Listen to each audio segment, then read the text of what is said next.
A light magnitude 2.8 earthquake occurred in the eastern Mediterranean near Kassos Island, Greece, in the evening of Monday, July 7, 2025 at 8:52 p.m. local time, GMT +3.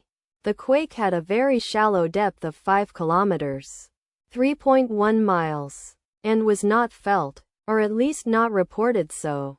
First to report, Raspberry Shake after 3 minutes. The earthquake occurred 6 minutes after a magnitude 5.0 earthquake had hit on Monday, July 7, 2025, at 8:46 p.m. GMT +3 local time, in 3.1 kilometers, 2 miles, distance to the west. Data source from Volcano Discovery. Did you feel it? Let us pray. May the earthquake that occurred not affect our brothers and sisters there. May the earthquake not happen again. And may God protect everyone. Amen.